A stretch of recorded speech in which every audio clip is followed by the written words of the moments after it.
আসসালামু আলাইকুম। পবিত্র শুক্রবার সবাইকে জুম্মা নামাজের দাওয়াত করলাম। অবশ্যই জুম্মা নামাজ পড়বেন।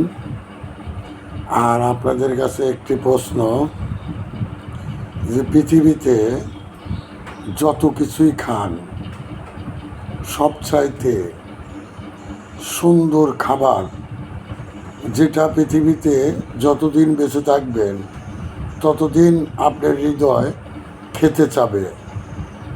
আপনি এখন খেলেন, আবার 2 ঘন্টা পর আবার আপনার মনে ওইটা খাবার ইচ্ছা হলো। কোন জিনিসটা?